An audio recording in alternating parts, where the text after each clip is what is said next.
Power recognizes power. Eleanor Carter stood with quiet dignity as they denied her reserved seat at LeBlanc Manor. Just another black woman they could dismiss without consequence. Except she wasn't. Behind her graceful exit lay the shadow of her son, Damian Carter, silent majority owner of the very restaurant that humiliated her. They mistook his silence for weakness, his patience for surrender. Their mistake. As the city's most exclusive restaurant becomes ground zero in a war against high privilege, untruth becomes clear. Some slights aren't just personal, they're the first domino in a system's collapse. Just before we get back to it, I'd love to know where you're watching from today, and if you're enjoying these stories, make sure you're subscribed, because tomorrow's special episode is one you definitely don't want to miss. The silver Bentley glided to a stop outside LeBlanc Manor, its polished exterior reflecting the golden glow of the restaurant's entrance lights. Eleanor Carter adjusted her pearl necklace, took a deep breath, and nodded to the chauffeur as he opened her door. At 62, Eleanor carried herself with the quiet confidence that came from decades of holding her head high in spaces that weren't always welcoming. "Thank you, Robert," she said, stepping onto the sidewalk in her modest heels. Her black dress was elegant but understated, chosen specifically for tonight's event, a celebration dinner her son had arranged for her birthday. LeBlanc Manor stood like a fortress of exclusivity on the corner of Fifth Avenue, its stone facade, and brass fixtures declaring its status as the most sought-after reservation in the city. Through the large windows, Eleanor could see the glittering chandeliers and the well-dressed patrons, most of whom were white and dripping with old money. As Eleanor approached the entrance, the doorman gave her a quick once-over, his smile faltering, slightly before he pulled open the heavy door. "Good evening, ma'am," he said, his tone professional but lacking warmth. The restaurant's interior was even more opulent than Eleanor had imagined.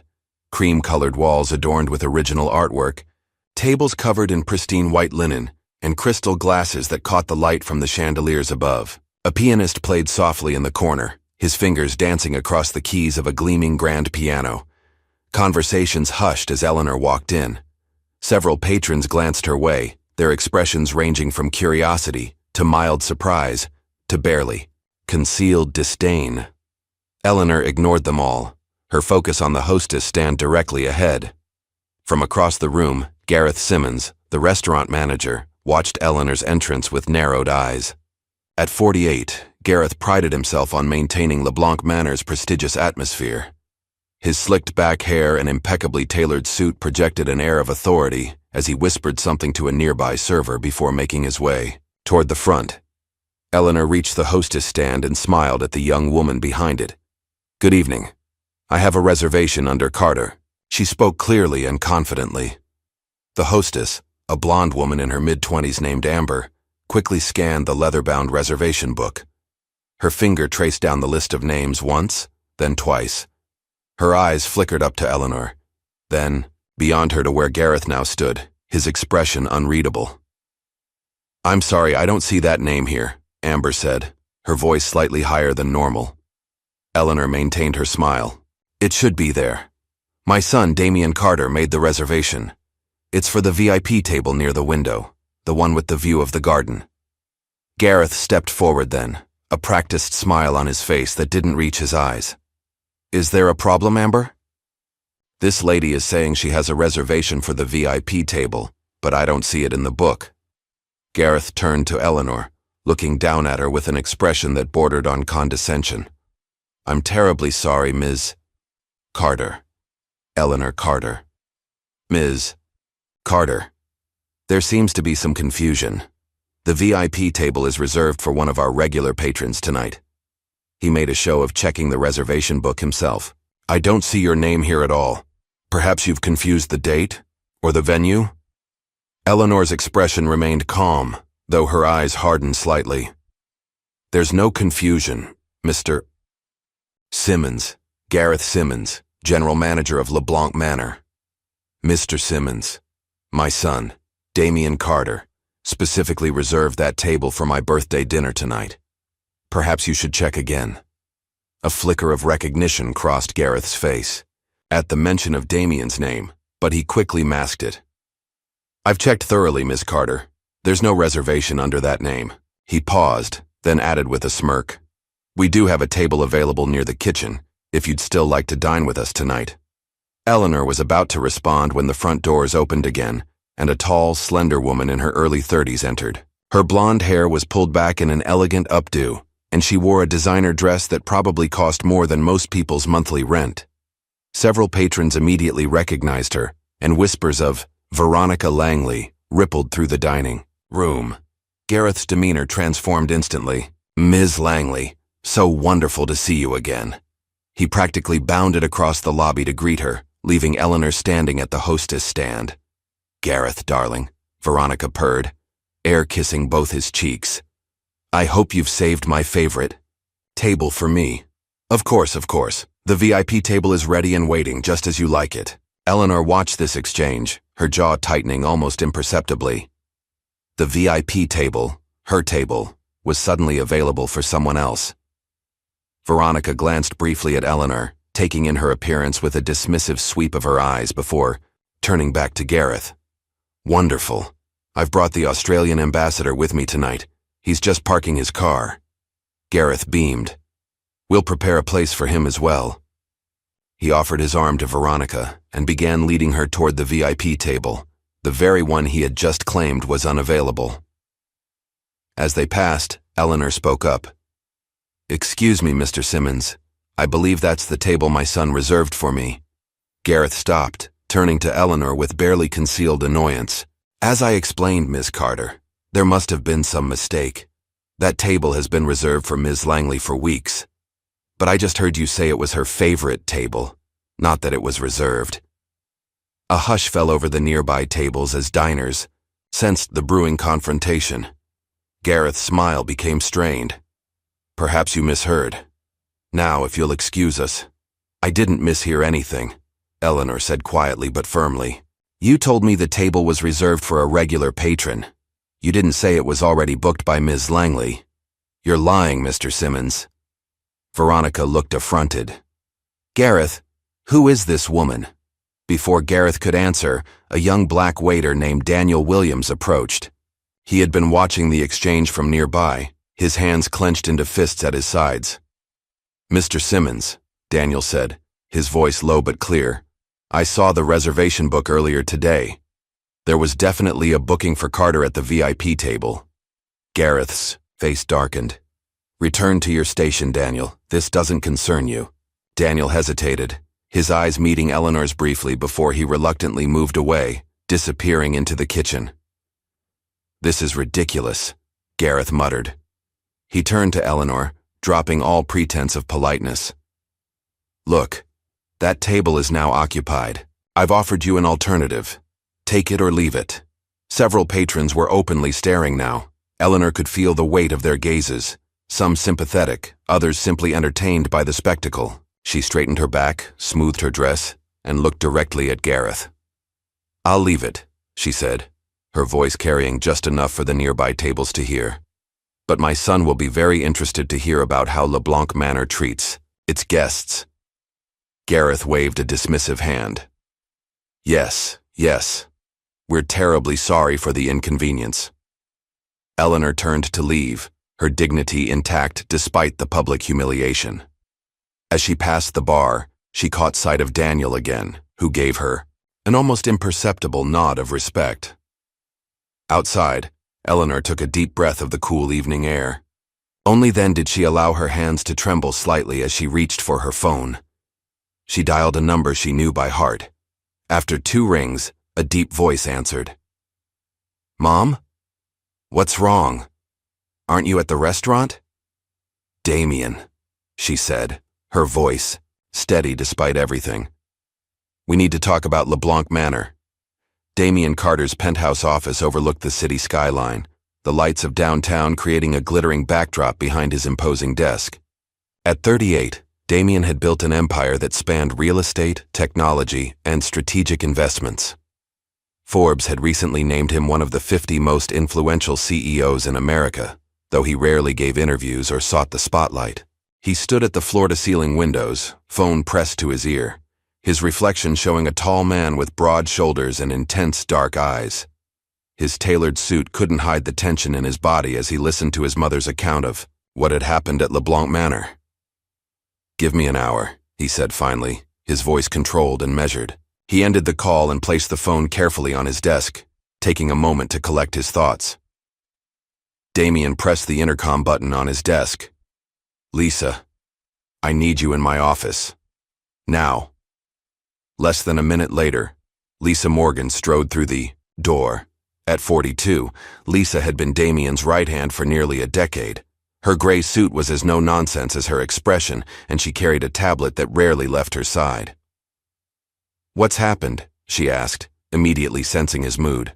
"My mother was just humiliated at LeBlanc Manor. They gave away her reserved table to some socialite named Veronica Langley." Lisa's eyebrows rose slightly. "Veronica Langley? The senator's niece?" "I don't care if she's the president's daughter," Damien replied, moving to his desk and unlocking a drawer with his thumbprint. "Pull up everything we have on LeBlanc Manor. Ownership structure, management, financial records, everything." Lisa nodded, her fingers already tapping at her tablet. "You own a majority stake in that restaurant, don't you?" 62%, Damien confirmed, extracting a file from the drawer, a fact that Gareth Simmons seems to have forgotten. He opened the file, revealing documents detailing his silent investment in the upscale establishment. "Most of the staff doesn't know you're the majority owner," Lisa reminded him. "You wanted to keep it that way to see how they operated when they didn't know who was watching." "And now we know," Damien said grimly. Lisa's tablet pinged with an incoming message. "Speaking of watching," she said, "we just received an anonymous tip on the employee line you set up for LeBlanc Manor." Damien looked up sharply. "What does it say?" "It's from someone named Daniel Williams, a waiter. He says this isn't the first time Gareth has done this. He claims there's a pattern of racial discrimination in how they seat guests and which reservations mysteriously disappear." Damien's jaw tightened. "Get me everything on this Daniel Williams, and I want all complaints filed against LeBlanc Manor in the last 2 years. Official and unofficial." While Lisa worked, Damien paced the office, his mind racing. LeBlanc Manor hadn't been a financial investment for him. It had been a test. As one of the few black executives at his level, Damien had learned early on to create systems that allowed him to see the unfiltered truth about how spaces operated when they didn't know who was really in charge. Lisa looked up from her tablet. "Daniel Williams, 26, has worked at LeBlanc Manor for 14 months. Clean record, punctual, well-liked by customers according to their internal reviews. He's put himself through culinary school working there." "Good to know," Damien said.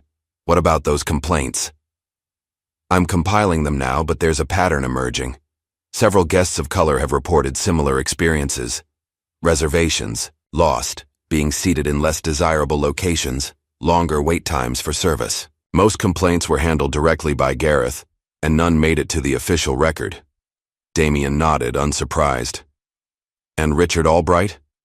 Has our figurehead owner been involved in any of this?" Lisa shook her head. "From what I can tell, he's as clueless as ever. Hands off, collects his dividends, shows up for photo ops. The trust fund heir who loves having his name on things but doesn't want to do the work." "Perfect," Damien murmured. He picked up his phone and dialed. After a few rings, a cheerful voice answered. "Richard Albright speaking." "Richard, it's Damien." "Carter." "Damien, my favorite silent partner. How are you? How's that tech venture in Seattle coming along?" "We need to talk about LeBlanc Manor, in person. Tomorrow morning, my office, 9 a.m. There was a pause on the line. "Is everything okay? The numbers looked great last quarter." 9 a.m., Richard. Don't be late." Damien ended the call without waiting for a response. Lisa raised an eyebrow. "You're not going to tell him what happened?" "Let him sweat overnight," Damien replied. He reached for the phone again. "Now, let's run a little test." He dialed LeBlanc Manor's reservation line. A polite voice answered. "LeBlanc Manor, how may I help you?" "Hello," Damien said, altering, his tone to sound like a typical businessman. "I'd like to reserve a table for tomorrow evening. Something nice. The VIP table if it's available." "Of course, sir. May I have your name?" David Wilson, Damien replied, making up a name on the spot. Let me check availability for you, Mr. Wilson. There was a brief pause. The VIP table is available tomorrow at 7 p.m. Would that work for you? Perfect, Damien said, catching Lisa's. I'll take it. After ending the call, he smirked. So the VIP table is suddenly available when a man with a white-sounding name calls. Lisa nodded, her expression grim. Classic pattern. I've found 17 similar complaints in the last year alone. Gareth has been very careful to keep them off the official records, but they exist in customer service emails and social media posts. Damien moved back to the window, looking out at the city below. We have all we need then. Almost. There's one more thing you should know about Veronica Langley. Damien turned, his attention caught by Lisa's tone. She's not just a socialite. Her family controls 3 of the largest luxury hotel chains in the country, and her uncle isn't just any senator. He chairs the Committee on Urban Development. If you go after LeBlanc Manor publicly, she could make things difficult for some of our projects, Damien finished. More than difficult. More than. The Thompson Street development needs that zoning change, and her uncle could kill it with a phone call. Damien nodded. I'm aware of the risks. Lisa studied him carefully. If you go in now, they'll know you're coming. Let them bury themselves. First, Damien's phone lit up with a text from his mother. Don't do anything rash, son. I'm fine. A slight smile crossed his face as he read it. Eleanor had always known him too well, had always been his moral compass, even when his first instinct was to bulldoze obstacles in his path. We're going to watch them implode first, he said finally, pocketing his phone. I want to see exactly how deep this rot goes before I cut it out. Lisa nodded, relieved. Smart move. How do you want to proceed? First, I'm going to visit LeBlanc Manor myself, incognito. I want to see firsthand how they operate when they don't know who I am. He paused, thinking. And I want hourly reports on both Gareth Simmons and Veronica Langley. Every skeleton in their closets, every connection they have, every weakness we can exploit. Consider it done, Lisa replied, already typing notes. And Lisa, Damien added, his voice taking on a harder edge. Make sure my mother gets the best table at James Porter's tomorrow night. Tell them I'll be joining her, and I'll remember how they treat her. After Lisa left, Damien stood alone in his office, the city lights creating shadows across his face. He picked up a framed photograph from his desk, himself as a young boy, standing beside Eleanor outside their modest home in a neighborhood most of his current business associates would never visit. She was wearing her nurse's uniform, looking tired but proud as she rested a hand on his shoulder. Eleanor had worked double shifts for years to put him through college. She had taught him to stand tall, to work twice as hard, and to never let anyone make him feel small. She had also taught him patience and strategy, lessons he would now put to good use. Damien placed the photograph back on his desk and reached for his phone again. It was time to make another call, this one to his personal tailor. Jackson, I need something different. Not my usual style, something less expensive looking. I need to be invisible tomorrow night. As he outlined his requirements, Damien's mind was already racing ahead, mapping out the moves and counter-moves of the game that was about to begin. By the time he hung up, his plan was taking shape. The restaurant thought they held the power. They were about to learn how wrong they were. Meanwhile, across town, Daniel Williams paced his small apartment, debating whether he had made a terrible mistake by sending that anonymous tip. He had watched too many injustices slide by at LeBlanc Manor, had bitten his tongue too many times, as Gareth Simmons manipulated reservations and treated people of color with barely disguised contempt. Seeing Eleanor Carter dismissed so brazenly had been the final straw. Something about her quiet dignity in the face of such obvious discrimination had awakened something in Daniel, a conviction that silence was no longer an option. Still, he knew Gareth suspected him of sympathizing with guests who complained. Just last week, he had been passed over for a promotion to head waiter, despite having more experience than the white server who got the position. His phone buzzed with a text from his supervisor. Schedule changed. You're working tomorrow night. VIP section. Daniel stared at the message, a mixture of dread and determination settling in his stomach. The VIP section meant he would be directly under Gareth's watchful eye all night. It could be punishment, or it could be coincidence. Either way, he had crossed a line today. There was no going back now. At LeBlanc Manor, the evening continued as if nothing unusual had happened. Veronica Langley held court at the VIP table, her laughter occasionally rising above the general murmur of conversation. Gareth moved through the dining room like a conductor, ensuring everything ran smoothly for the elite clientele. Only a sharp observer would have noticed how he checked his phone more frequently than usual, or how his smile seemed slightly strained when he passed the now occupied VIP table. Only someone who knew him well would recognize the subtle signs of unease in his otherwise confident demeanor. By midnight, as the last guests departed and the staff began cleaning up, Gareth retreated to his office and poured himself a generous glass of scotch. Tomorrow would be business as usual.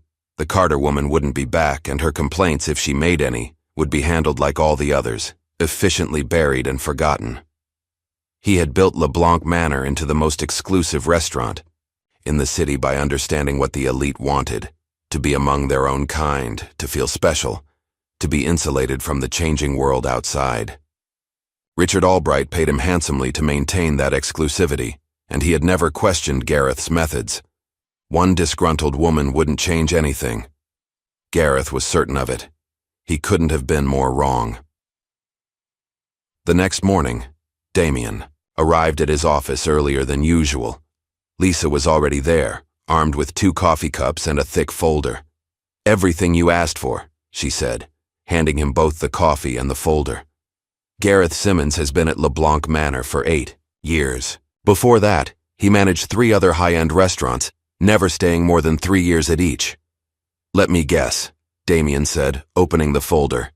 He left each one just as complaints started to surface. "Exactly," Lisa confirmed.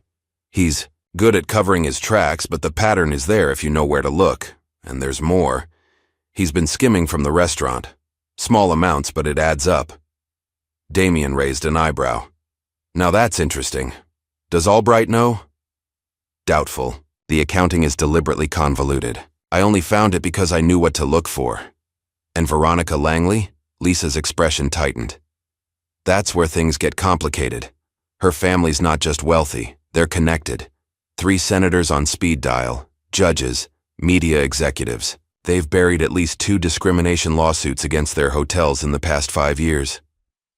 Damien took a long sip of his coffee, processing this information. So this goes beyond one arrogant restaurant manager. Much beyond, Lisa agreed.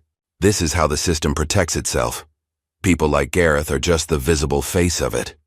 A notification appeared on Damien's phone, a reminder of his meeting with Richard Albright in 30 minutes. "Let's see what our figurehead owner has to say for himself," Damien said, closing the folder. "And then tonight, we'll see LeBlanc Manor for ourselves." As he waited for Albright to arrive, Damien recalled his mother's words from years ago. When he faced his first major business challenge, "The most powerful move is the one they don't see coming." Tonight, he would begin a game that Gareth Simmons and Veronica Langley wouldn't even realize they were playing until it was too late. The transformation was remarkable. Gone was the power suit, the designer watch, and the air of authority that normally surrounded Damien Carter. In their place were a department store blazer that hung slightly too loose at the shoulders, an unremarkable tie, and scuffed shoes that had seen better days. Damien studied his reflection in the mirror of his penthouse bathroom, satisfied with what he saw: a forgettable, middle management type, the kind of man who would aspire to dine at LeBlanc Manor as a special treat rather than a regular indulgence. Totterin looked like an accountant having a midlife crisis, Lisa remarked, leaning against the doorframe with her ever-present tablet in hand.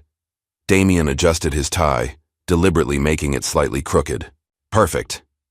"The meeting with Albright went as expected?" "He was clueless," Damien confirmed. "Claimed he had no idea about any discrimination complaints. Said Gareth handles the day-to-day trivialities while he attends charity galas and plays golf." "And you didn't tell him you were going undercover tonight?" "The fewer people who know, the better," Damien slipped a cheap ballpoint pen into his breast pocket, another calculated detail. You have the reservation confirmation? Lisa nodded. Under the name David Wilson, just as you requested. And I've activated the recording function on your watch and the microphone in your tie clip. Everything will be transmitted back to our secure server. Good. Damien checked his watch. A simple Timex rather than his usual Patek Philippe. It's time. 30 minutes later, a nondescript rideshare pulled up to the curb outside LeBlanc Manor. Damien paid the driver and stepped out, taking in the restaurant's imposing facade with fresh eyes. The doorman gave him a cursory nod. Nothing like the deferential greeting Damien typically received when arriving at high-end establishments. It was already working. Inside, the hostess, the same blonde woman from the previous night, glanced up from her podium. Her assessment was quick and dismissive. Good evening, sir. Do you have a reservation? Yes, David Wilson at 7 o'clock, Damien replied, adopting a slightly hesitant tone, as if he were unused to such surroundings. She scanned the reservation book, her expression shifting to mild surprise when she found his name. Oh yes, Mr. Wilson, I see you requested the VIP table. If it's available, Damien said. The hostess exchanged a look with another staff member before turning back to Damien. I'm sorry, but that table has actually been reserved for another party this evening. But we have a lovely table near the bar that I think you'll enjoy. Damien feigned disappointment, but nodded. I understand. The bar table will be fine. As the hostess led him through the dining room, Damien observed everything with a trained eye. Near the entrance, a well-dressed white couple was being escorted to the coveted window section. Meanwhile, a black family in equally fine attire was seated in a dimly lit corner near the kitchen doors, despite the many empty tables in better locations. Damien's table at the bar was noisy and cramped, positioned directly in the path of servers rushing back and forth. He ordered a drink and settled in to watch the restaurant dynamics unfold.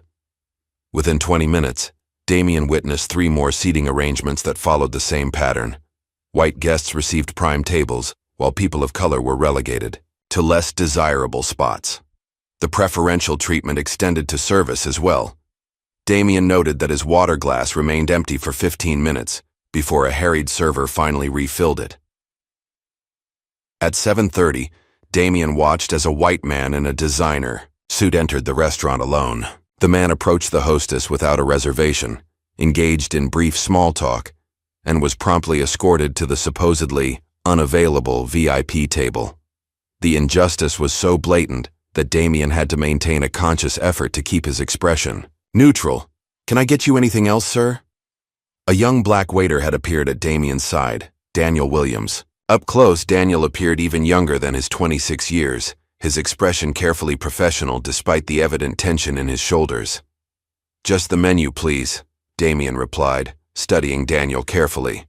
This was the man who had risked his job to report Gareth's discrimination. As Daniel handed him the menu, he subtly surveyed the room before speaking in a low voice. Fair warning, the kitchen's backed up tonight, so orders for this section might take a while. His eyes conveyed a different message. The delay would be deliberate, not circumstantial. I appreciate the heads up, Damien said meaningfully. Daniel gave a slight nod and moved away, intercepted almost immediately by Gareth Simmons, who emerged from his office with the swagger of a man secure in his authority. Gareth said something to Daniel, his tone inaudible, but his body language unmistakably condescending. Daniel's shoulders tensed, but he nodded and continued toward the kitchen. Halfway, through his overpriced and underwhelming meal, Damien decided to up the ante. He signaled for Daniel. I'm curious about investing in restaurants, Damien said when the waiter approached. This place seems quite successful. He pulled out a business card, one Lisa had created for his David Wilson persona, listing him as a financial consultant. Daniel's eyes widened slightly, but he maintained his professional demeanor. I'm afraid I'm not the person to discuss that with, sir, but I can see if the manager is available. I'd appreciate that, thank you. 5 minutes later, Gareth Simmons approached Damien's table, his demeanor transformed from the previous night. Where he had been dismissive to Eleanor, he was now all smiles and charm. Mr. Wilson, I understand you're interested in our little operation. Gareth extended his hand, which Damien shook firmly. Gareth Simmons, General Manager. David Wilson, Damien replied. And yes, I've been looking to diversify my portfolio. Restaurants seem like an interesting opportunity. Well, you've certainly come to the right place. Gareth pulled up a chair, without waiting for an invitation. LeBlanc Manor is the crown jewel of the city's dining scene. Our clientele is selective. I've noticed, Damien said carefully. How do you maintain such an exclusive atmosphere? Gareth leaned in conspiratorially. Between us, it's all about curation. We have systems in place to filter out the wrong crowd. Systems? Damien prompted. Little tricks of the trade? Selective. Reservation policies, strategic seating arrangements. Gareth smirked. Our regulars appreciate knowing they'll be dining among their own kind. Damien's smartwatch was capturing every word. Fascinating. And the owner approves of these methods? Richard Albright. Gareth laughed dismissively. He's happy as long as the profit margins stay healthy. He leaves the details to me. And they do stay healthy, I assume? Very. In fact, we've been able to increase our margins through some creative adjustments. Creative adjustments? Damien raised an eyebrow. Gareth glanced around before lowering, his voice further. Let's just say certain tables have variable pricing that doesn't always make it into the official records. Nothing illegal, of course, just business optimization. Damien nodded as if impressed by this admission of fraud. Very shrewd. It's all about knowing your market, Gareth replied, clearly proud of himself. For example, when certain types of customers do make it through our filtration system, they typically don't question an extra service charge or a mandatory gratuity. Certain types? Gareth gestured vaguely. You know what I mean. I think I do, Damien said, struggling to contain his disgust. Well, this has been enlightening. If you're serious about investing, I could arrange a private tour, show you our books, Gareth offered, sliding a business card across the table. I'd like that, Damien replied, slipping the card into his pocket. I'll be in touch. As Gareth moved away to greet some newly arrived guests, Daniel returned to clear Damien's plate. As he leaned in to take the dish, he discreetly slipped a folded napkin onto Damien's lap. Damien waited until Daniel had gone before unfolding the napkin under the table. Written in hasty pen strokes were the words, "Watch your back." Below it was a brief note. He's done this before. They always disappear. Damien carefully refolded the napkin and tucked it into his pocket. He paid his bill, noting the discretionary service charge that hadn't been mentioned by his server, and left a generous cash tip specifically for Daniel, tucked partially under his water glass, where other staff wouldn't immediately spot it. As he prepared to leave, Damien overheard a conversation from the next table. Gareth was speaking to a group of white businessmen, his voice just loud enough to carry. It's getting harder to maintain standards these days, Gareth was saying. Everyone's screaming about inclusivity and diversity. But our regular clients come here precisely because we understand what real exclusivity means.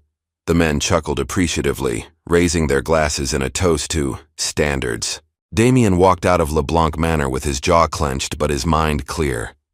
He had seen and heard enough. The corruption ran deeper than even he had suspected, not just discrimination but likely financial fraud as well. Outside, he texted, "Lisa, you get all that?" Her response came seconds later. "Every word. It's worse than we thought." "Start putting together the report," Damien replied. "It's time for Phase 2. As his rideshare pulled away from the curb, Damien caught a glimpse of Daniel exiting through the restaurant's side door, phone pressed to his ear, his expression anxious. Damien made a mental note to ensure Daniel was protected when everything came crashing down. Because after tonight, there was no question in Damien's mind. LeBlanc Manor was going to fall, and Gareth Simmons was going down with it. Lisa Morgan's office at Carter Enterprises was a testament to her methodical nature. 3 computer monitors displayed different aspects of the LeBlanc Manor investigation: financial records, employee testimonials, and social media analytics. On the wall, a timeline of events connected by red string looked like something from a detective show. She barely looked up when Damien entered, her fingers flying across her keyboard. "I've been compiling everything we have. The recordings from last night are gold. Gareth practically confessed to financial fraud and discriminatory practices on tape." Damien loosened his tie. Back in his regular attire, the power and authority he carried was evident in every movement. "What about the financial angle? Can we prove the skimming?" "Better than that." Lisa swiveled to face him, satisfaction evident in her expression. "I cross-referenced credit card charges from minority guests against white patrons with similar orders. The discretionary charges were applied to over 80% of non-white customers, but less than 5% of white ones." "Systematic discrimination," Damien nodded. "Exactly what we need." "There's more," Lisa continued, turning back to her screens. "I found 3 former employees who are willing to testify about Gareth's seating policies. And Daniel Williams has provided copies of reservation lists showing how bookings from people with ethnic-sounding names mysteriously disappeared. Is Daniel safe? Gareth must suspect he's the leak." "He's being careful. Says Gareth has been watching him closely since your mother's incident, but he hasn't been fired yet." Lisa handed Damien a thick folder. "Here's the complete report. It's comprehensive and damning." Damien flipped through the pages, his expression hardening with each new revelation. "Good work. Now we move to the next phase." "Are you sure about this approach?" Lisa asked cautiously.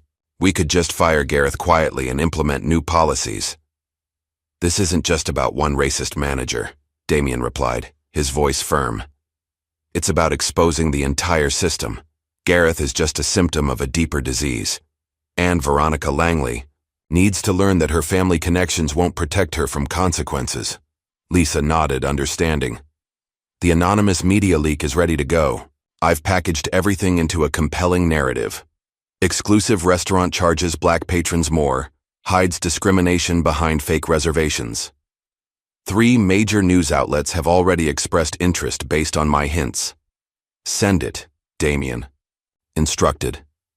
"And activate the social media campaign simultaneously." With a few keystrokes, Lisa launched the carefully orchestrated plan they had spent the past 24 hours developing. Within minutes, selected clips from Damien's recordings began circulating on social media platforms, accompanied by infographics showing the discriminatory pricing patterns. "Now we wait," Damien said, moving to the window. "It won't take long." He was right. By mid-afternoon, LeBlanc discrimination was trending. Former patrons began sharing their own experiences of discrimination at the restaurant, creating a cascade effect that soon caught mainstream media attention. Damien's phone rang. Richard Albright, the panic evident in his voice before he even spoke a word. "Damien, have you seen what's happening? The restaurant is being destroyed on social media. They're saying we discriminate, that we charge black customers more. It's a nightmare." "I'm aware of the situation, Richard," Damien replied calmly. "We need to do something. Issue a denial, hire a PR firm." "Actually," Damien interrupted, "I've called an emergency shareholder meeting for 5 o'clock today. As majority owner, I have that right." "Majority owner? What are you—" Understanding dawned in Albright's voice. "The investment group. That was you? You own LeBlanc Manor?" 62%, Damien confirmed. "And I'll see you at 5. He ended the call, turning to Lisa, who was monitoring the unfolding social media storm. "Any word from inside the restaurant?" "My source says it's chaos," Lisa replied. "Reservations are being canceled, the phone is ringing off the hook with reporters, and Gareth is in his office having a meltdown. He's already suspended Daniel, claiming he's the source of the leak." Damien's eyes narrowed. "Make sure Daniel is taken care of. Full salary protection and legal support if needed." Another notification caught Lisa's attention. "Breaking news. They've just closed the restaurant for today, citing a water main issue. It's a transparent attempt to avoid the media circus forming outside." "Too late for that," Damien observed as footage appeared on one of Lisa's screens showing news vans parked outside LeBlanc Manor. "The story has legs." By 4:30 p.m., Damien was seated at the head of the conference table in his downtown office. Lisa sat to his right, a stack of documents before her. The door opened, and a flustered Richard Albright entered, followed by Gareth Simmons, whose usual confidence had been replaced by barely contained panic. "What is the meaning of this?" Gareth demanded, then caught himself remembering he was addressing a major investor.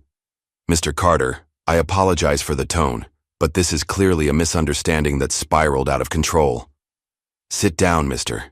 Simmons," Damien replied coolly. "We have much to discuss."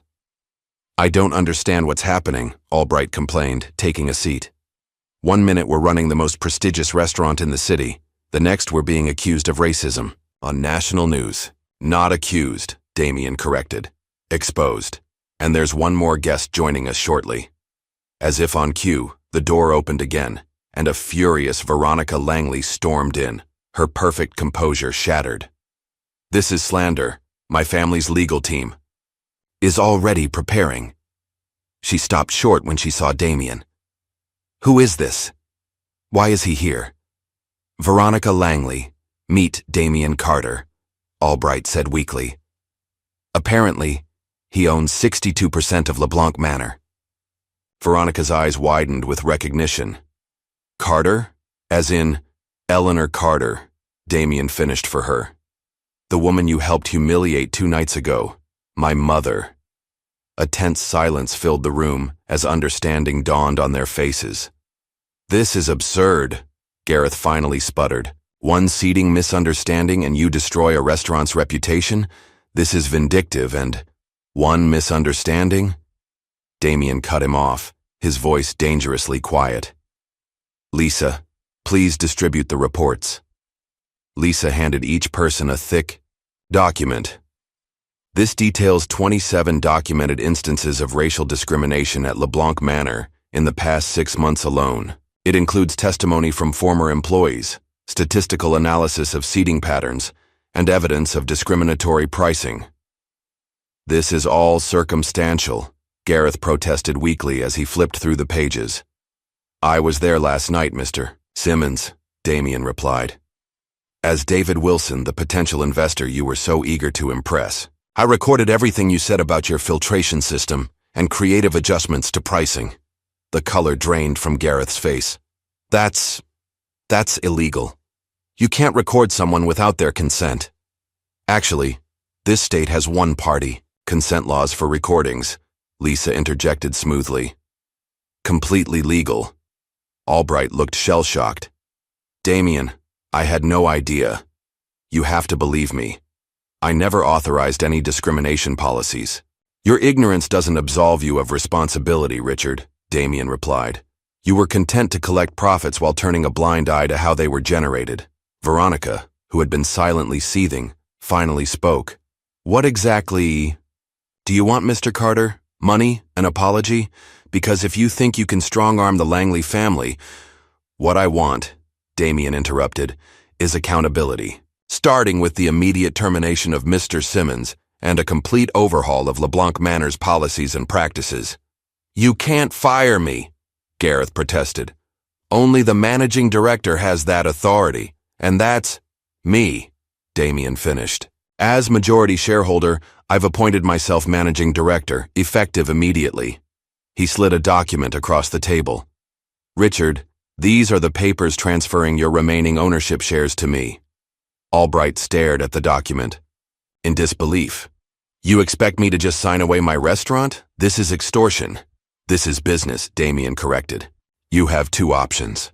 Sell me your shares at the very generous price outlined in that agreement, or face the legal and public relations nightmare that's coming.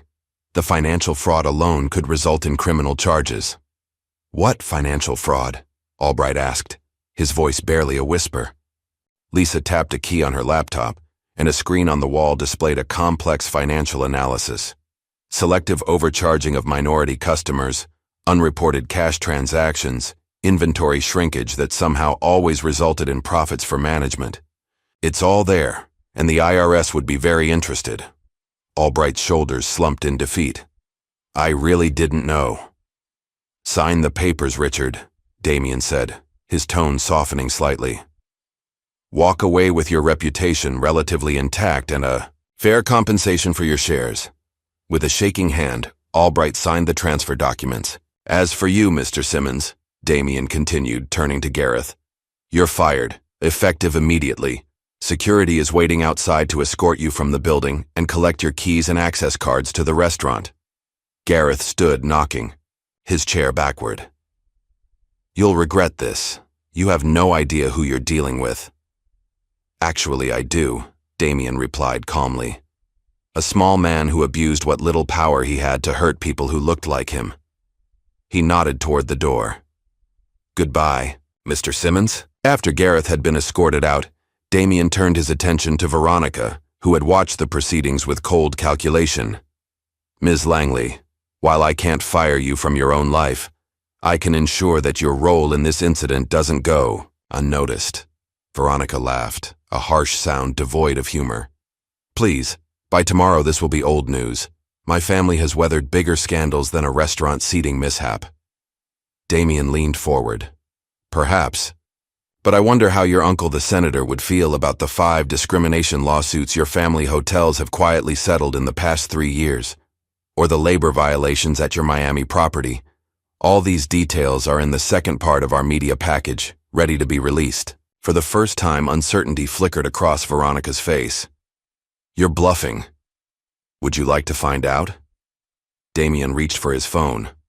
One call, and the second wave of stories goes live. A tense silence stretched between them before Veronica spoke again. What do you want from me? Nothing, Damien replied, surprising her. I simply want you to understand something. The world is changing, Ms. Langley.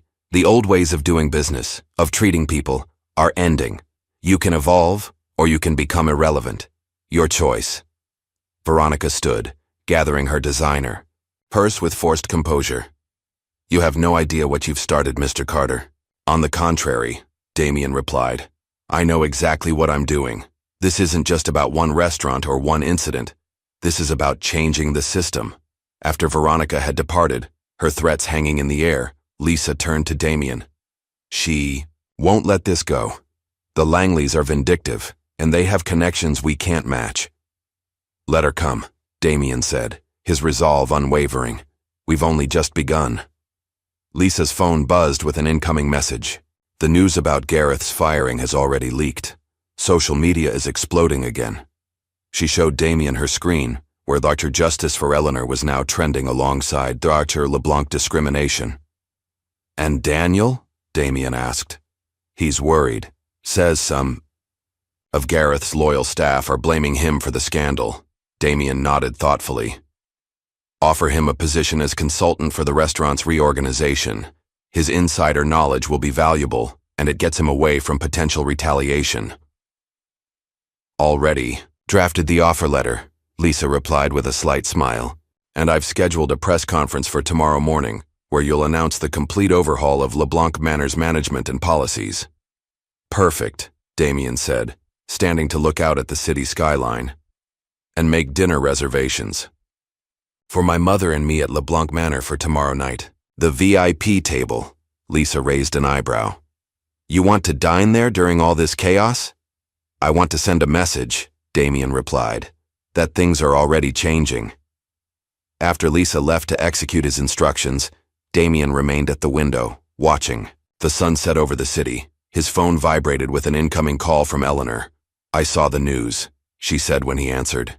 The entire staff fired? Damien, that wasn't necessary. Not the entire staff, Damien corrected. Just the management team that enabled the discrimination.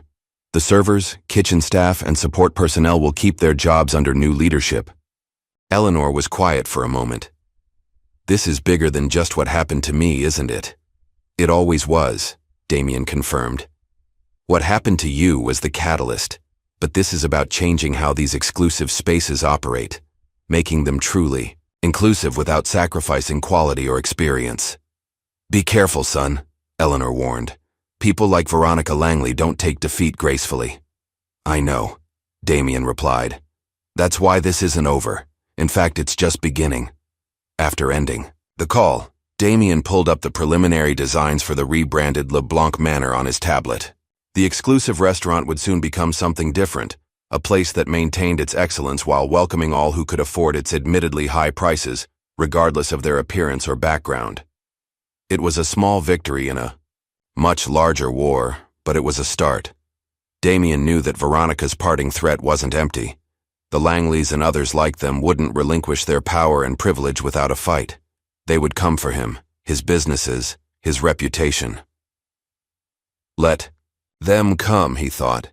He had truth on his side, and the tide of history was turning. What had begun as an act of disrespect toward his mother had uncovered a system of discrimination that had persisted for too long in the shadows. As night fell over the city, Damien Carter prepared for the battles ahead. This was just the opening, move in a much larger game, one that would shake the foundations of power in the city and beyond. Meanwhile, across town, Veronica Langley was already making calls, activating a network of powerful allies who understood what was really at stake. This wasn't just about one restaurant or one humiliating incident. It was about preserving a system that had served them well for generations. The war had begun, and neither side was prepared to surrender.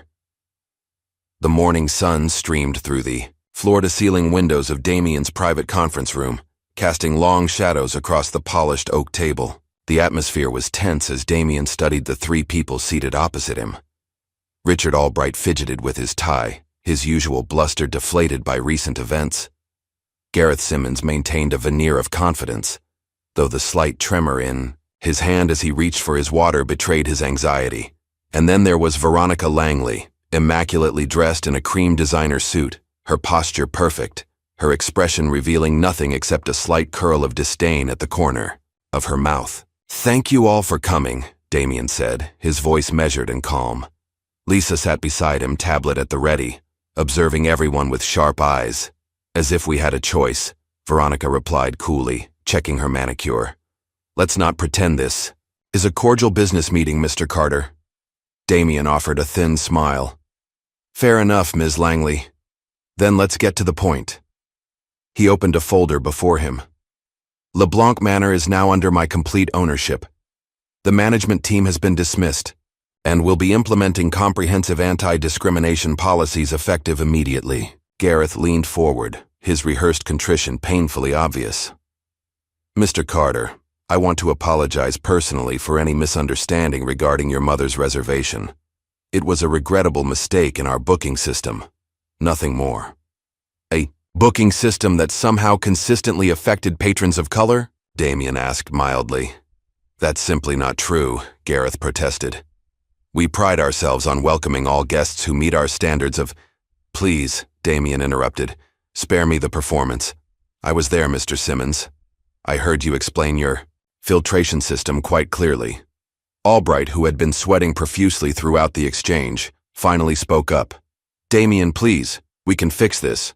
New policies, sensitivity training, whatever you want. Just tell me how to make this go away." "It's not going away, Richard," Damien replied. "The restaurant is mine now. The papers you signed yesterday transferred your remaining shares to me." "Under duress," Albright protested weakly. "Your signature looks perfectly steady to me," Lisa remarked, sliding a copy of the document across the table. Throughout this exchange, Veronica had remained silent, studying Damien with calculating eyes. Now she straightened and spoke with quiet authority.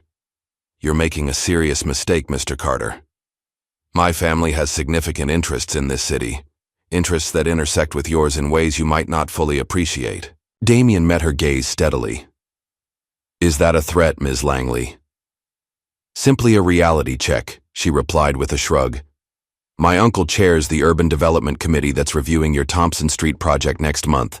My cousin sits on the board of First National Bank, which holds several of your company's loans." She smiled thinly. "Actions have consequences beyond a single restaurant." Before Damien could respond, his phone buzzed. Lisa glanced at the incoming message and whispered something in his ear. Damien's expression remained neutral, but his eyes hardened. "Excuse me for a moment," he said, stepping away from the table, "to take the call privately." Lisa turned to the three guests. "While Mr. Carter is occupied, let me be clear about one thing.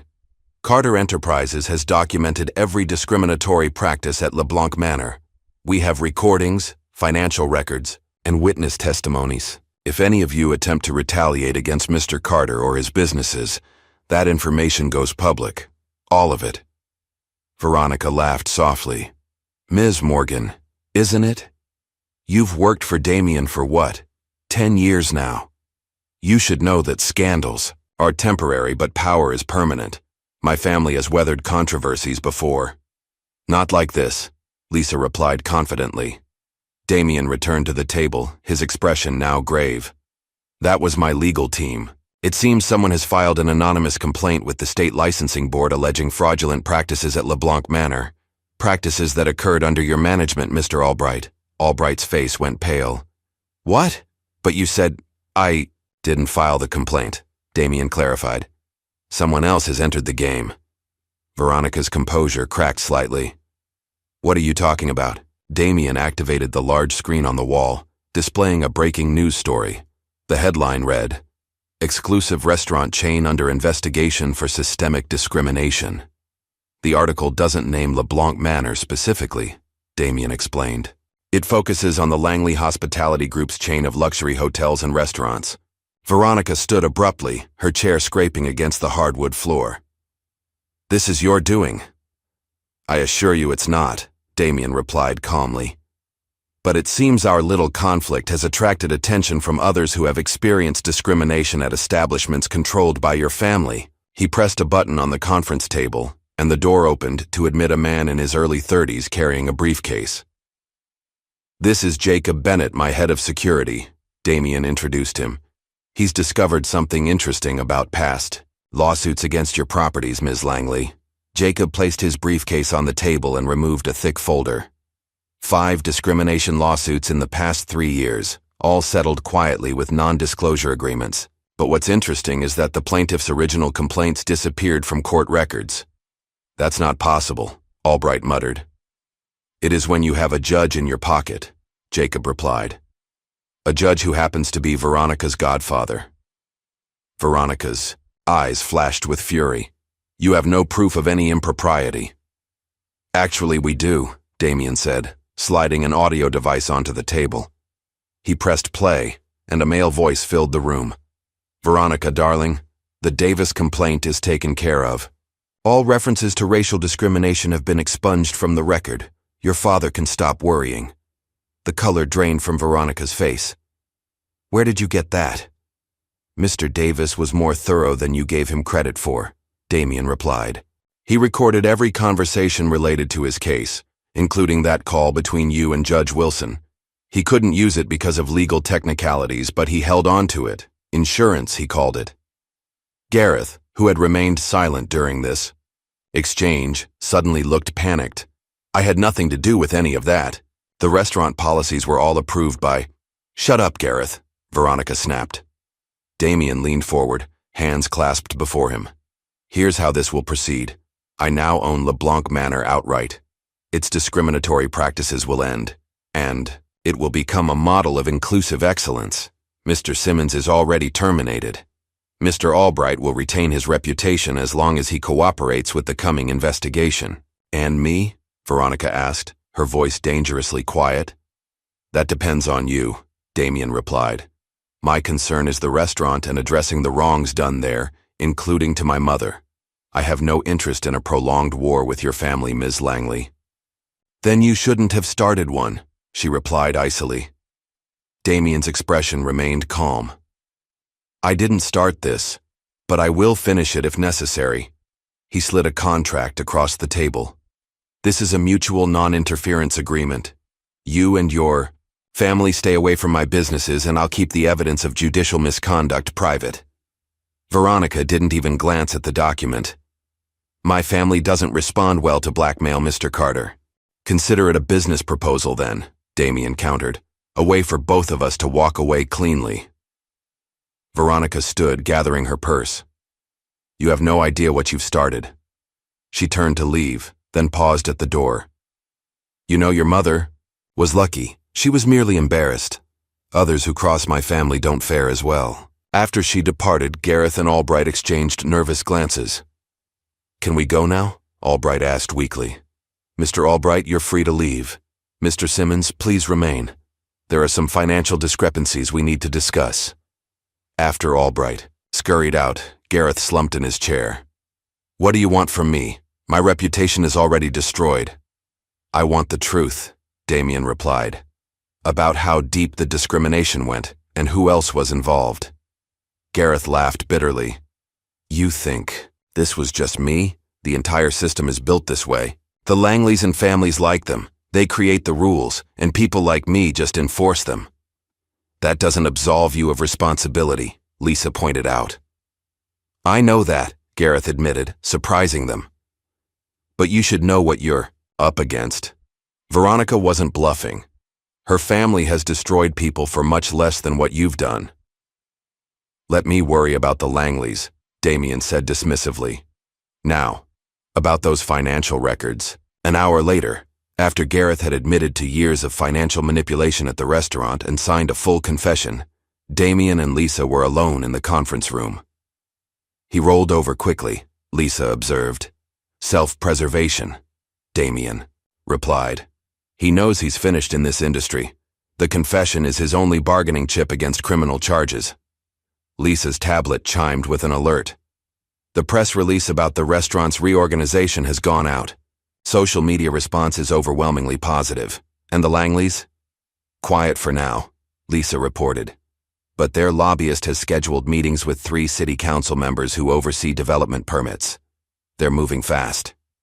Damien nodded, unsurprised. So are we. Is the press conference set for tomorrow? Yes, and Eleanor has confirmed she'll attend. Daniel Williams has accepted our consulting offer as well. Good, Damien said, standing to look out at the city. Phase 1 complete. You know Veronica won't stop, Lisa warned. That threat about your mother wasn't subtle. Damien's expression hardened. I've already arranged additional security for Eleanor. The Langleys are used to people backing down at the first sign of pressure. They don't know what to do with someone who fights back. They're powerful enemies to make, Lisa persisted. We're always enemies, Lisa, Damien replied quietly. They just didn't know it until now.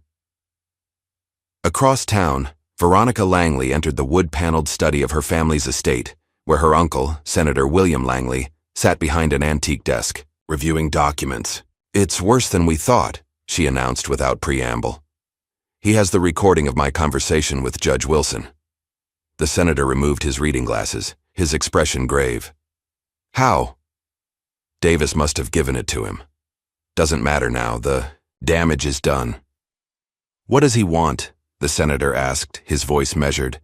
He claims he just wants the restaurant and to end the discrimination there. Offered me a non-interference agreement. Senator Langley scoffed. People like Carter don't stop with one victory. He's testing his power, seeing how far he can push. I warned him, Veronica said, pacing the study. Made it clear we could hurt his business interests. And? He didn't blink. Either he's overconfident or he's prepared for a fight. The senator was quiet for a moment, then pressed a button on his desk phone. Janet, get me Thomas Reynolds at the Chronicle, and schedule calls with our friends at First. National and the Zoning Board. He turned back to Veronica. Carter needs to learn that some lessons come with a higher price than others. Damien's alarm chimed at 5:30 a.m. as usual, but he was already awake, reviewing overnight news alerts on his tablet. The press conference announcing the transformation of LeBlanc Manor was scheduled for 10 a.m., and everything was in place. He scrolled through his emails, noting with satisfaction the positive responses from community leaders and business associates. His phone rang, Lisa calling at an unusually early hour. Turn on Channel 9, she said without preamble. Damien grabbed the remote and switched on the television. A somber news anchor was speaking. Exclusive report questioning the business practices of Damien Carter, CEO of Carter Enterprises. Sources allege that Carter used intimidation tactics to force the sale of LeBlanc Manor, raising concerns about predatory acquisition methods. That didn't take long, Damien remarked, his voice calm despite the slanderous report. The Langleys must own someone at Channel 9. It gets worse, Lisa replied. Check your email. The Thompson Street zoning request has been flagged for additional review, a process that could take months. Damien absorbed this news silently. The Thompson Street development was a major project, affordable housing in an area that desperately needed it. Delaying it would cost millions and could jeopardize the entire initiative. That's just the beginning, Lisa continued. I've received calls from 3 board members who suddenly can't make today's press conference. They cited scheduling conflicts, but it's obvious they've been pressured. Expected, Damien said. Anything else? Yes. A reporter from the Chronicle called asking for comment on allegations that you've engaged in racial tokenism in your hiring practices. They're running a story titled The Hypocrisy of Damien Carter's Diversity Claims. Damien laughed without humor. So the playbook is character assassination and business obstruction. Predictable. We should delay the press conference, Lisa suggested. Give us time to counter these narratives. No, Damien replied firmly. That's exactly what they want, to keep us on the defensive. The press conference proceeds as planned. If some board members can't attend, we'll highlight those who had the courage to show up. After hanging up, Damien showered and dressed with deliberate care, selecting one of his finest suits. As he adjusted his tie, he received a text from his mother. Just saw the news. Are you sure about this path? He replied simply, nevermore. Certain. See you at the press conference. Damien arrived at his office to find Lisa waiting with a stack of reports. Her expression was grim. First National Bank called. They want to review the terms of our current loans. And 3 of our smaller investors have requested urgent meetings. The Langleys are pulling every string they have, Damien noted, skimming through the reports. Have we heard from Daniel Williams this morning? Lisa's expression shifted to concern. That's another issue. He didn't show up for our scheduled meeting, and he's not answering his phone. Damien looked up sharply. Send Jacob to his apartment. Now. While they waited for news about Daniel, Damien and Lisa prepared for the press conference. The media attacks continued throughout the morning, each hour bringing a new allegation or insinuation about Damien's business practices, personal life, or motives in acquiring LeBlanc Manor. They're trying to bury us in mud, Lisa observed as they watched another news segment questioning Damien's sudden interest in social justice. Let them, Damien replied. It only demonstrates their desperation. His phone buzzed with a message from Jacob. Williams's apartment empty. Neighbors say he left in a hurry last night. No signs of struggle, but his phone was left behind. Damien showed the message to Lisa. Find him. Use whatever resources necessary. You think the Langleys? I don't know. Damien interrupted. But Daniel is key to our case against LeBlanc Manor's discrimination. His disappearance right before our press conference isn't coincidental. At 9:30 a.m., as they prepared to leave for the press conference venue, Damien received an anonymous email. Walk away before it's too late. Attached was a dossier containing personal information about his mother, his close associates, and details of his daily routines, information that could only have been gathered through illegal surveillance. Damien forwarded the email to his security team without comment, then turned to Lisa. Let's go. We have a press conference to give. Despite the coordinated media attacks and the pressure applied to potential supporters, the press conference proceeded as planned. Damien stood at the podium with Eleanor at his side, his bearing confident and unapologetic. Good morning, he began, his voice steady. Yesterday, I became the sole owner of LeBlanc Manor restaurant. Today, I'm announcing its complete transformation into a new establishment, one that will maintain the excellence LeBlanc was known for, while ensuring that all guests are treated with equal respect, regardless of race, background, or appearance. Reporter interrupted. Mr. Carter, Channel 9 reported this morning that you forced the previous owner to sell under duress. Would you care to comment? Richard Albright sold his shares willingly after learning about discriminatory practices and financial irregularities under his management, Damien replied smoothly. He chose to do the right thing rather than face the consequences of those actions. And what about allegations that this is a personal vendetta because your mother was denied a table? Another reporter called out. Eleanor stepped forward, her dignity commanding instant respect. My experience at LeBlanc Manor was unfortunate, But it was hardly unique. Many have faced similar treatment, but lack the resources to do anything about it. My son is addressing a systemic problem, not seeking personal revenge. The press conference continued for 30 minutes, with Damien calmly parrying each accusation and insinuation. By the end, the narrative had begun to shift, with several reporters asking pointed questions about the Langley family's history of discrimination complaints.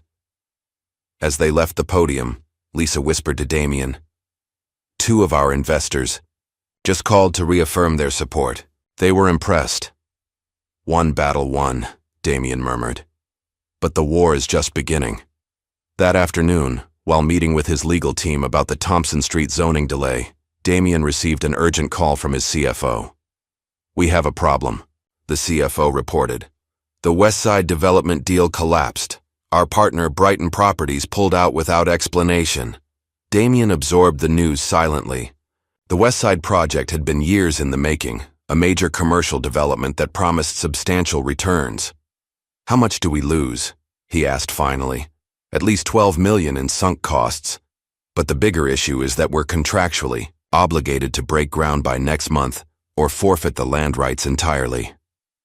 After ending the call, Damien stared out at the city skyline. In less than 24 hours, the Langleys had managed to delay one major project and potentially kill another. Their reach was impressive, their methods ruthless. Lisa entered his office, her expression troubled.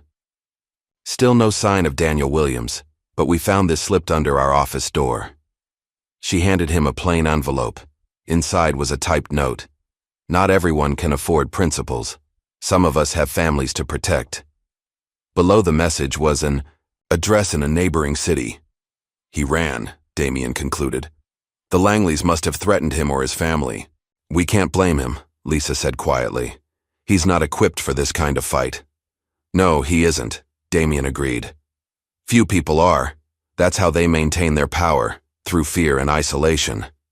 The day continued with more strategic attacks on Damien's business interests. A routine environmental review of another project suddenly turned critical. A key permit was mysteriously delayed. Two more investors requested meetings to discuss their concerns. By evening, it was clear that the Langleys were executing a coordinated campaign to isolate and undermine Damien on multiple fronts. Their message was clear: back down or be destroyed. Damien left the office late, declining his usual driver in favor of driving himself. As he navigated through evening traffic, his phone rang through the car's speaker system. It was Jacob. "Sir, we've identified the source of the surveillance on you and your mother. A private security firm called Blackstone Group. They have ties to several influential families, including the Langleys." "Keep digging," Damien instructed. "I want to know exactly who authorized it and how long it's been going on." As he ended the call and accelerated onto the highway, Damien pressed the brake pedal to adjust his speed for an upcoming curve, but nothing happened. He pressed harder, then pumped the pedal repeatedly. Nothing. The car continued to accelerate. Damien remained remarkably calm as he processed what was happening. The brake lines had been cut or disabled, a clear attempt on his life disguised as an accident.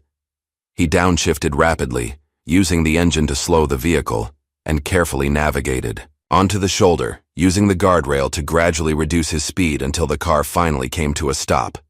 His heart pounding, Damien called Jacob. "Someone tampered with my car. The brakes failed completely." "Where are you?" Jacob demanded, his voice tense with concern. "Highway 16 eastbound, about 5 miles past the Riverdale exit." "And Jacob? This wasn't a warning. They're playing for keeps now." When security arrived 20 minutes later, a thorough inspection confirmed Damien's suspicion. The brake lines had been professionally severed in a way that would cause them to fail gradually rather than immediately, designed to look like a mechanical failure rather than sabotage. Later that night, in the secure conference room of his downtown building, Damien met with his crisis team. The mood was somber as they reviewed the day's events. "The car sabotage crosses a line," Lisa said, her voice shaking slightly. "This isn't business anymore. It's criminal." "It's both," Damien corrected. "The Langleys are showing us how far they're willing to go to maintain their power and privilege." "We should go to the police," suggested Jacob. With what evidence? Damien asked. We can prove the brakes were tampered with, but not who did it. The Langleys are too smart to leave a trail. Then what's our move? Lisa asked. Because right. Now they're hitting us from all sides while we're just playing defense. Damien was quiet for a moment, his expression contemplative rather than defeated. Finally, he looked up, a new resolve in his eyes. We've been reactive, responding to their attacks as they come. That ends now. If they want a war, I'll give them one. What are you thinking? Lisa asked, recognizing the determination in his voice.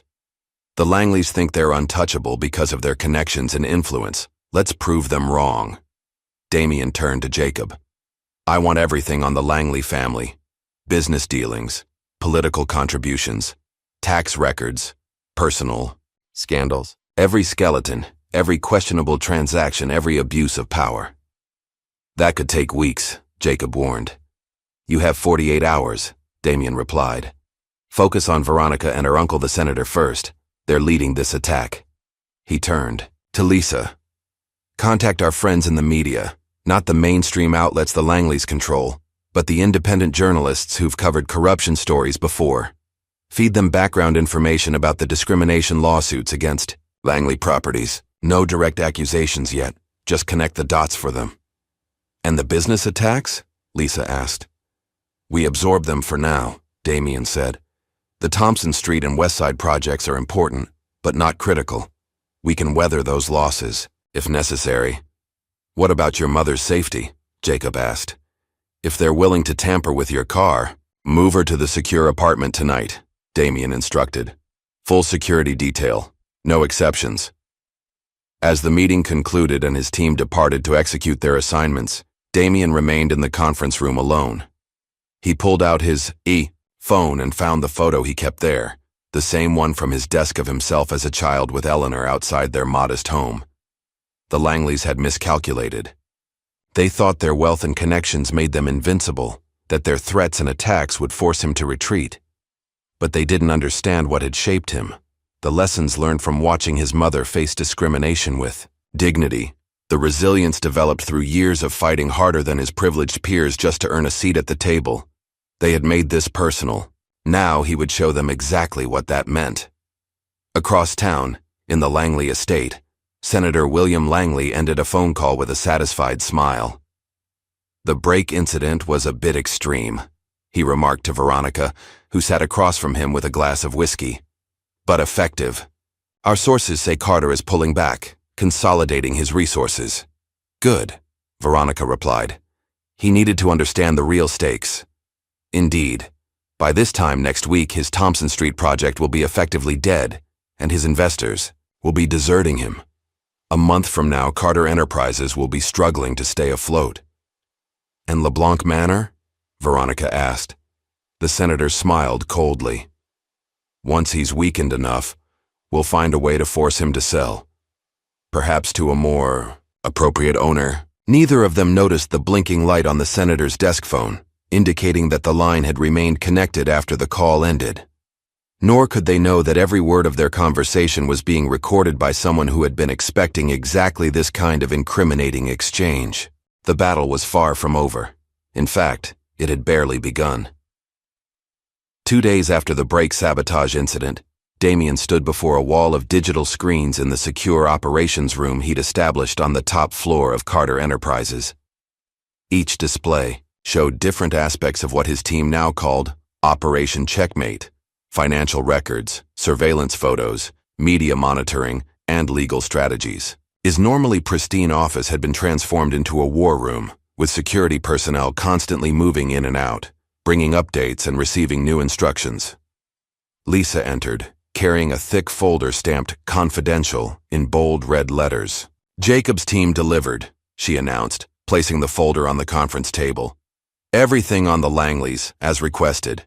Damien opened the folder and began reviewing its contents, his expression hardening as he turned each page. Their empire is even more extensive than we thought. And more corrupt, Lisa added. Tax evasion, bribery of public officials, falsified environmental impact studies. It's all there. The Langley Hospitality Group has systematically violated labor, laws and discrimination protections at nearly every property they own. What about Senator Langley specifically? Lisa pulled out a separate document. That's where it gets really interesting. He's been using his position on the Urban Development Committee to steer government contracts toward companies owned by Shell. Corporations that ultimately trace back to his family trust. It's sophisticated money laundering disguised as legitimate business. Damien nodded thoughtfully. And the recording from his office phone? Crystal clear, Lisa confirmed. His admission about the brake tampering is explicit enough to trigger a criminal investigation. Good. Damien stood and walked to the window, looking out at the city skyline. It's time for the next phase. Schedule the press conference for tomorrow morning. Lisa looked surprised. So soon? We haven't fully countered their business attacks yet. We're not going to, Damien replied. At least, not directly. The Langleys are expecting a conventional response. Legal countermeasures, PR defense, maybe some retaliatory business moves. We're going to hit them where they aren't looking. The full audit announcement, Lisa realized. Exactly. Damien turned from the window. Tomorrow morning, I'll publicly announce a comprehensive audit of LeBlanc Manor's financial records, including all transactions, vendor relationships, and special arrangements under the previous management. The Langleys will panic, Lisa warned. That audit would reveal connections to their other businesses. I'm counting on it, Damien replied with a slight smile. When people panic, they make mistakes. The following morning, camera crews from every major news outlet set up outside Carter Enterprises headquarters.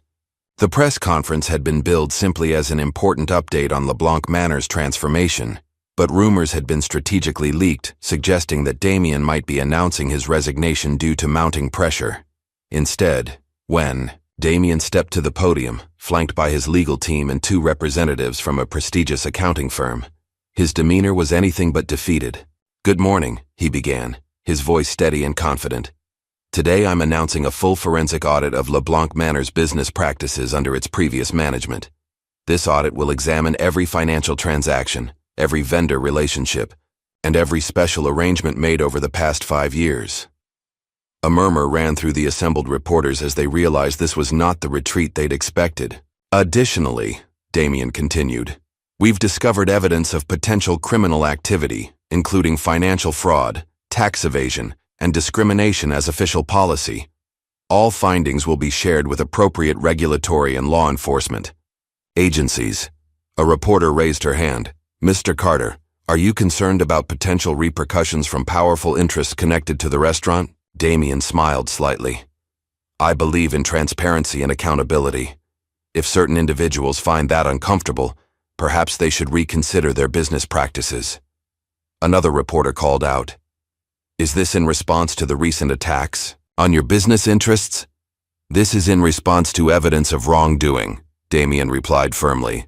Nothing more, nothing less. As the press conference concluded, Lisa showed Damien her tablet, which displayed breaking news alerts from financial sites. Langley Hospitality Group's stock had dropped 8% in the 30 minutes since his announcement. The market was already connecting the dots. Back in the security of his office, Damien received an expected call from his newly installed encrypted phone line. That was a dangerous move, Carter. Senator Langley's voice was cold with barely controlled fury. You have no idea what you're meddling with. Actually, Senator, I know exactly what I'm dealing with, Damien replied calmly. A corrupt system. That's operated unchecked for too long. You think you can take on my family? We built this city, and extracted a heavy price for it, Damien countered. But times change, Senator. Even empires fall eventually. There was a pause before the senator spoke again, his tone shifting to something resembling grudging respect. What do you really want, Carter? Everyone wants something. Name your price. I want accountability. I want justice for people who've been systematically discriminated against. And I want your family to experience consequences for once in your privileged lives, the senator laughed, a harsh sound devoid of humor. Noble sentiments, but we both know this sanctimonious crusade is about your wounded pride because your mother didn't get her table. That incident opened my eyes, Damien admitted. But this is about much more than one dinner reservation. Last chance, Carter. Back off, or what happened to your brakes will seem like a gentle warning. Damien's voice remained steady. You should know that this call is being recorded, Senator. And that mention of my brakes just corroborated the recording we already have from your office, where you discussed the sabotage with Veronica. The silence on the other end of the line was deafening. You're bluffing, the senator finally said, but uncertainty had crept into his voice. Would you like me to play it for you? Damien offered. Or would you prefer to hear it for the first time when the FBI does? The call ended abruptly. Damien placed the phone down and turned to Lisa, who had been monitoring the conversation. He took the bait, she confirmed. His people will be scrambling now, trying to contain the damage. And that's when they'll make their biggest mistake, Damien predicted. Have Jacob's team ready. The moment anyone attempts to access or alter records, at any Langley property, I want to know about it. The next 48 hours unfolded exactly as Damien had anticipated. The Langley organization mobilized to hide evidence of their connections to LeBlanc Manor and other potentially compromising business relationships. Security cameras that Jacob's team had covertly installed captured Veronica herself entering the restaurant's office late at night, removing files and attempting to access the computer system. Meanwhile, Lisa had identified a critical vulnerability in the Langley empire, Veronica's personal real estate company, which operated separately from the family's main hospitality business. Initial investigation suggested that it served as a vehicle for laundering money from the senator's questionable activities. It's their weak point, Lisa explained, showing Damien the complex financial flowcharts her team had assembled. The real estate company handles transactions that are technically legal but ethically dubious. If we pull on this thread, their entire financial structure could unravel. Damien studied the documents carefully. This is where we focus next, but we need to proceed carefully. Make them think we're not interested in the real estate angle at all. The strategy worked perfectly. While the Langleys directed their energy toward protecting their hospitality business and political connections, Damien's team quietly built a case around the real estate operations. 3 days later, Damien received a text from a number he didn't recognize. Found something big. Need to meet privately. Not safe to talk. DW. Daniel Williams had resurfaced. The meeting was arranged at a nondescript coffee shop across town. Damien arrived alone but had security positioned nearby. Daniel looked haggard, with dark circles under his eyes suggesting he hadn't slept properly in days. I'm sorry I ran, he said as soon as Damien sat down. They threatened my sister's kids, said they'd make sure she lost custody if I testified about the discrimination at LeBlanc. I understand, Damien replied. You did what you had to do to protect your family. Daniel leaned forward, lowering his voice. But that's not why I contacted you. After I left town, I remembered something from my time at the restaurant. Twice a month, Veronica Langley would have private meetings in the VIP room after hours. Not dinner meetings. She'd bring documents and different people would come in to sign papers. What kind of documents? Real estate contracts, I think. I served them drinks once and overheard Veronica talking about property transfers and keeping it off the books. I didn't think much of it at the time. Damien nodded slowly. Those meetings? Were they always on the same days? Yeah, the second and fourth Tuesday of each month. And get this, they never appeared in the reservation system. Gareth handled them personally. This was the final piece. Damien needed confirmation that Veronica had been using LeBlanc Manor as an unofficial office for her questionable real estate dealings, keeping the transactions away from official scrutiny. Daniel, would you be willing to make an official statement about what you saw? The young man hesitated, then nodded. My sister moved her kids to stay with our aunt in another state. They're safe now, and I'm tired of being afraid. With Daniel's testimony securing the connection between Veronica's real estate operations and LeBlanc Manor, Damien executed the next phase of his plan. Rather than exposing everything at once, he arranged a private meeting with Veronica under the pretense of negotiating a truce. The meeting took place in a neutral location, a conference room at a downtown law firm. Veronica arrived flanked by 2 attorneys, her composure perfect despite the pressure she must have been feeling. I appreciate you agreeing to meet, Damien began politely. Let's skip the pleasantries, Veronica replied coldly. What are you offering? Damien slid a document across the table. A compromise. I'll halt the public audit of LeBlanc Manor's finances and limit the scope to operational practices only. Nothing that would expose the restaurant's broader connections. Veronica's eyes narrowed with suspicion. And in exchange? Your family stops interfering with my business interests. The Thompson Street development proceeds without further reviews, and the media attacks cease. That's all? Veronica asked incredulously. After everything that's happened? I'm a businessman, Ms. Langley. Prolonged conflicts benefit no one. I've made my point about discrimination at LeBlanc Manor. Now I'm ready to move forward. Veronica studied him carefully, clearly searching for the trap. Finding none obvious, she allowed herself a small, triumphant smile. I'll need to discuss this with my uncle, of course. Of course, Damien agreed smoothly. I'll expect your answer by tomorrow. As anticipated, Veronica and Senator Langley interpreted Damien's offer as a sign of weakness, a retreat disguised as a compromise. They accepted the terms with thinly veiled satisfaction, believing they had successfully intimidated him into backing down. What they didn't realize was that Damien had never intended to expose LeBlanc Manor's connections to their empire through the restaurant audit. That had been a diversion. The real attack came 24 hours after they signed the agreement, when an independent journalist published a devastating exposé on Veronica Langley's real estate company, complete with documentation of fraudulent transactions, money laundering, and connections to illegally obtained government contracts. The article included testimony from Daniel Williams about the after-hours meetings at LeBlanc Manor, financial records showing suspicious property transfers, and most damaging of all, a recording of Veronica explaining to a client how to structure a transaction to avoid regulatory scrutiny.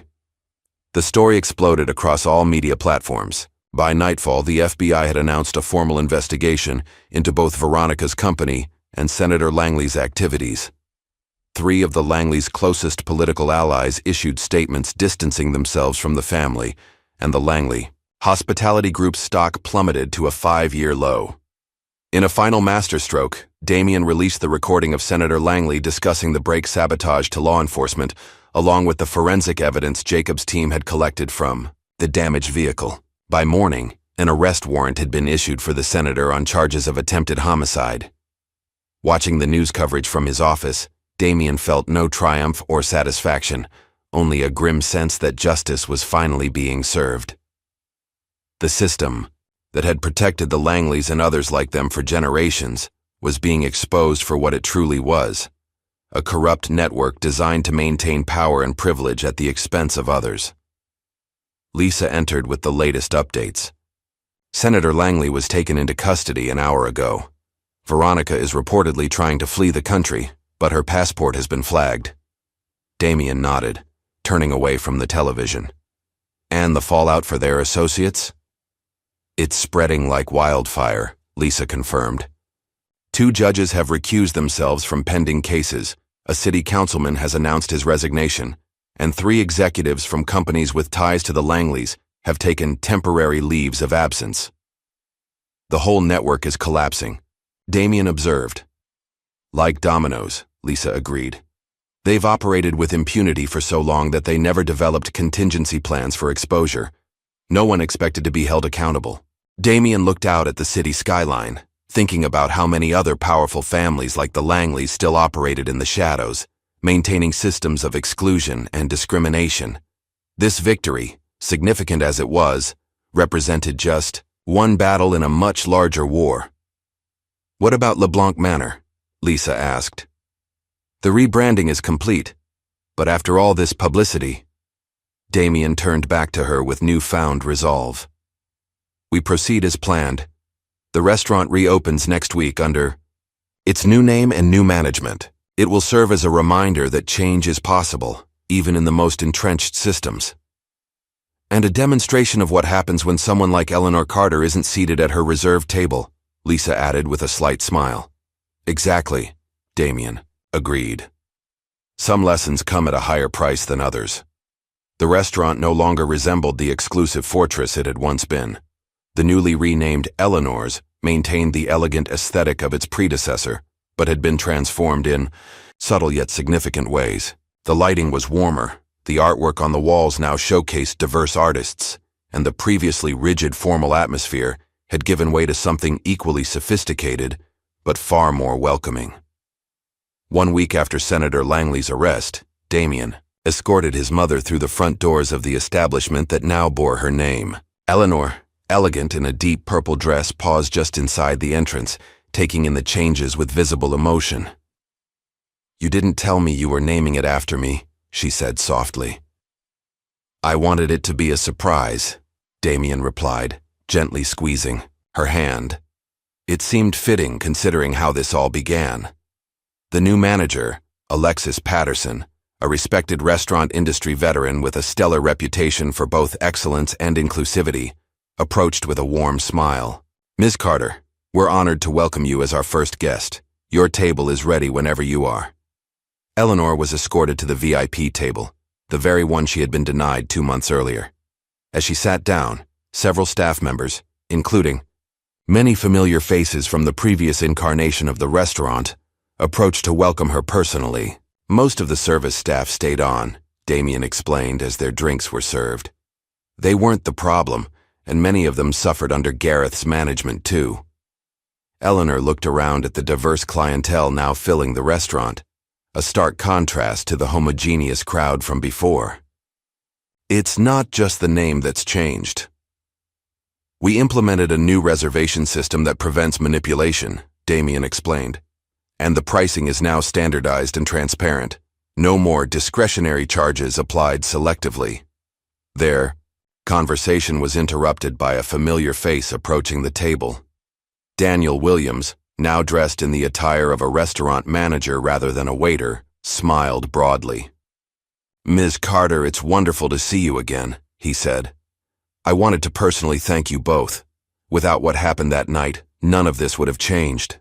Eleanor reached out and squeezed his hand. "You took a tremendous risk coming forward. How are your sister and her children doing?" "They're back home now and doing well," Daniel replied. "Alexis offered me the assistant manager position. I'm finishing culinary school at night. He's going to be running his own restaurant someday," Damien predicted. After Daniel departed, Eleanor turned to her son with a thoughtful expression. "You've accomplished something remarkable here, Damien, but at what cost? The Langleys may be finished, but there are others like them." "I know," Damien acknowledged. "This was just one battle. The system that protected them still exists, even if it's been weakened." "And you've made powerful enemies," Eleanor added. "Not everyone exposed in the Langley scandal has faced consequences yet." "That's why the work continues," Damien said, determination evident in his voice. "Eleanor's is just the beginning, a template for how to transform other spaces and institutions." As they enjoyed their meal, various guests stopped by their table to introduce themselves. Some were community leaders Damien had worked with before, while others were new faces, drawn by the restaurant's transformation story which had become national news. "You've created more than just an inclusive restaurant," Eleanor observed. "You've created a symbol," Damien nodded. "That was always the goal. LeBlanc Manor represented everything wrong with exclusive spaces. The arbitrary barriers, the unspoken rules designed to keep certain people out. Eleanor's represents what those spaces could become instead." Their dinner was interrupted by commotion at the entrance. A group of reporters had gathered outside, their attention focused on someone arriving. Through the windows, Damien could see camera flashes and outstretched microphones. Alexis approached their table quickly. "Mr. Carter, Daniel Williams is here to see you. He seems quite agitated." Moments later, Daniel hurried over, his expression a mixture of shock and vindication. "You need to see this," he said, holding up his phone to show a breaking news alert. "They found him." Damien read the headline. "Former LeBlanc Manor waiter provides key evidence in Langley investigation." "That's not me," Daniel clarified quickly. "It's Kevin Blackwell. He worked at LeBlanc Manor 5 years ago but was fired after he complained about discrimination. He's been gathering evidence against the Langleys ever since, waiting for the right moment to come forward." And our situation gave him that opportunity, Damien realized. Daniel nodded eagerly. He has documents going back a decade, records of bribes, secret meetings, even recordings of Senator Langley discussing how to handle people who oppose their interests. It's far worse than anyone realized. The implications were staggering. What had begun as a single act of discrimination against Eleanor had unleashed a cascade of revelations that now threatened to expose corruption at the highest levels of the city's power structure. "He's outside right now," Daniel added, "talking to the press. He's asking to speak with you." Damien exchanged a look with his mother, who nodded encouragingly. "Bring him in," Damien instructed. Through the kitchen entrance to avoid the media. Circus. 10 minutes later, Kevin Blackwell was seated at their table. A serious man in his early 40s with the careful demeanor of someone who had carried a heavy secret for too long. "I've been following what you've done, Mr. Carter," he began without preamble. "You accomplished in 2 months what I couldn't manage in 5 years, cracking the Langley family's facade." "You had the evidence all along?" Eleanor asked. Kevin nodded grimly. "After they fired me, I became obsessed with exposing them. I got a job at a company that provided accounting services to several Langley properties, started collecting documents, recordings, anything I could find. But no one would. Listen, the Langleys had too much influence over the media, the police, everyone who could help. Until now," Damien observed. "Until you broke their power enough for people to start questioning," Kevin confirmed. "The material I've provided to federal investigators goes well beyond what's already public. The corruption extends to judges, police officials, regulatory agencies. It's systemic." The conversation continued as Kevin outlined the extent of what he had uncovered. By the time dessert arrived, it was clear that the Langley scandal was about to expand far beyond what anyone had anticipated. As Kevin prepared to leave, to meet with investigators who were now taking his evidence seriously, he paused and turned to Eleanor. "Ms. Carter, what happened to you at LeBlanc Manor happened to me too and to countless others. But most of us couldn't fight back. Thank you for having a son who could." After he departed, Eleanor and Damien sat in contemplative silence for a moment. "This has become much bigger than a restaurant, hasn't it?" Eleanor finally said. "It always was," Damien replied. "The restaurant was just where it became visible." As they finished their meal, Alexis approached with a message. News crews outside were requesting statements from both Damien and Eleanor about the expanding Langley investigation. "Another day," Damien told her. "Tonight is about celebrating. Eleanor's not discussing the Langleys." Later, as they stood on the restaurant's newly redesigned terrace overlooking the city lights, Eleanor turned to her son. "You didn't just fight for me, you know. You fought for everyone who's ever been told they don't belong." Damien nodded, thinking about Daniel, Kevin, and countless others who had faced discrimination in spaces designed to exclude them. "The work is just beginning," he said. "What we've exposed goes beyond one family or one restaurant. It's about dismantling systems that have been in place for generations, and building something better in their place," Eleanor added, gesturing to the diverse, vibrant dining room behind them. Back at his penthouse later that night, Damien reviewed the latest updates from Lisa. The fallout from Kevin Blackwell's evidence was spreading rapidly, with 3 judges already announcing unexpected retirements and a deputy mayor taking an indefinite leave of absence. As he prepared for bed, his security system alerted him to a delivery, an unmarked envelope that had been left with his building's doorman. After security had scanned it for dangers, Damien opened it to find a single sheet of paper with the message, "We're watching." He smiled slightly as he tucked the note into his desk drawer. The old guard was trying to intimidate him, not realizing that their time had passed. The systems that had protected them were crumbling, exposed to public scrutiny for perhaps the first time. The next morning, Damien stood on his penthouse balcony, looking out at the city sprawled below. In the distance, he could see Eleanor's, its new sign gleaming in the morning sunlight. What had begun as a personal affront had evolved into something transformative, not just for one restaurant, but potentially for the entire power structure of the city. His phone buzzed with a text from Eleanor. "The local news is calling you the man who brought down an empire. I prefer to think of you as the man who's building a better one. Damien smiled as he typed his response. We're just getting started. And they were. The transformation of LeBlanc Manor into Eleanor's represented more than just a name change or new management. It symbolized the possibility of change in even the most entrenched systems, the potential for spaces built on exclusion to become places of genuine welcome and equal treatment. As for the Langleys and others like them, they were learning a lesson that was long overdue. Power built on discrimination and corruption would eventually crumble when confronted with truth and justice. The war wasn't over. There would be resistance, backlash, and attempts to maintain the status quo. But a significant battle had been won, and the momentum was now on the side of change. Damien Carter looked out at his city with renewed purpose. The restaurant named for his mother would stand as a permanent reminder that no one should ever be told they don't belong, and that when such injustice occurs, sometimes the most powerful response is to change the system itself. What would you sacrifice to change a system built on exclusion? Damien Carter risked his empire, but found something far more valuable, a legacy of justice that began with one denied seat.